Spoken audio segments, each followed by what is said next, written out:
original swing on the left, as we discussed, body-driven golf swing, just an enormous amount of tension, right? That's what we'd really discovered. So you grip that thing about an 8 out of 10. The wrist, elbows, and shoulders are essentially, you can actually look as you move down to the ball here, you can kind of see how everything's kind of locked in. So just no suppleness in the joints, right? The fast twitch muscle fibers are completely deactivated. So you essentially have to defer to your body to hit the golf ball. That's what we're really running into, which is extremely common. So we get the club back a little bit closed, in my opinion. We discussed how we want the club face to sort of match the spine, and it's very hooded. The weight in the golf club, the majority of the mass is in the heel, so the toe's lighter. So, you know, if you just swing it, it naturally rotates. Unfortunately, you're not allowing that to happen. So the club face gets back closed, and then you start driving big time here. You see how you're just leaning on it. So look where your arms are in relation to your body, right? So you've got your hands back here, and you got your body all the way over here, miles out in front of your arms, essentially, is what's happening, right? So way out in front of the golf ball, which negates loft, turns your 6-iron into a 4-iron, and then you don't get out of the ground at all. Look at your lead leg and how bent it is. All right, so again, driving extremely hard, and then the shaft's leaning too far forward here. You can see you've got a tremendous amount of forward shaft lean. We discussed that. You can see how your shaft is leaning forward. Gosh, I would say 20 degrees. I just want you to understand, on the PGA Tour, the average forward shaft lean is around 12 degrees, okay, at impact. So you've got more forward shaft lean than most tour players, all right? And then, again, you know, everything's a little bit too late. So that's your old golf swing, pelvis forward, chest back, just driving the legs through. And just as a comparison, I want to show you this. There's your transition. That's a really good frame right there, just to kind of show you. I said, look, if you were at a barbecue, you know, and your buddy was kind of grilling and you're in the backyard, you made some swings, you're not even talking about golf, you're just swinging. You're not really thinking about much else than just swinging a golf club. What I want you to do is I just want you to look how your arms naturally work. There we go. Look at that. Down. Okay? Can you see the difference? So all of a sudden, essentially, you've got some verticals in your downswing. Your arms are working down in front of your body. Okay? That's what I want you to understand. So what you're learning to do here is relax your joints and swing the club more freely.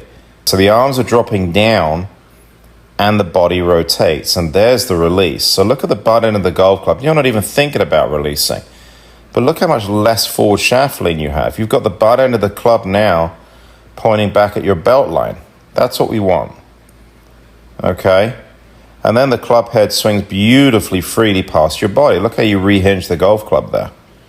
The other thing I want you to notice here, no rehinge over here, of course, just dragging the handle. Look at that.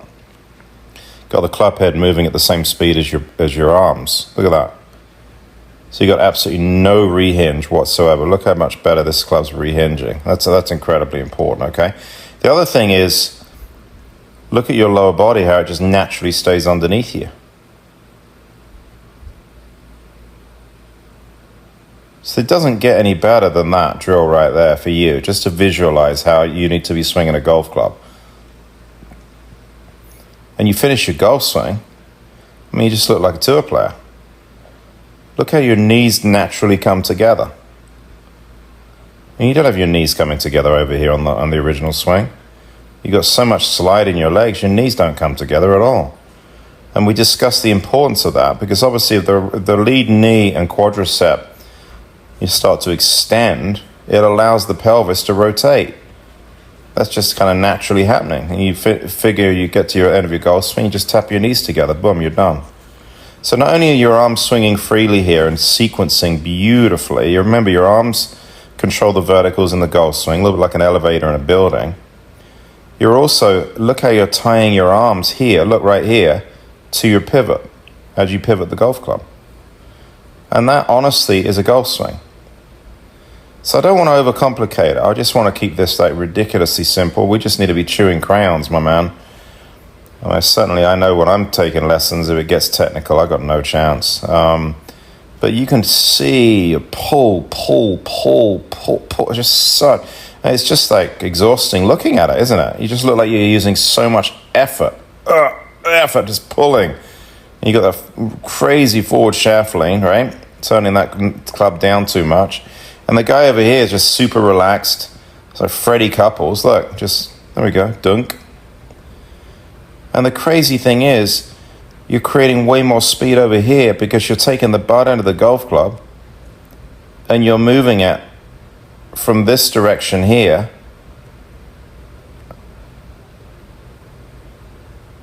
to that direction there in a very short space of time. All right, and that's what we call angular momentum. So you're just using the momentum of the golf club to create speed. You're essentially gravity feeding the golf club here and just letting it swing. Look at that.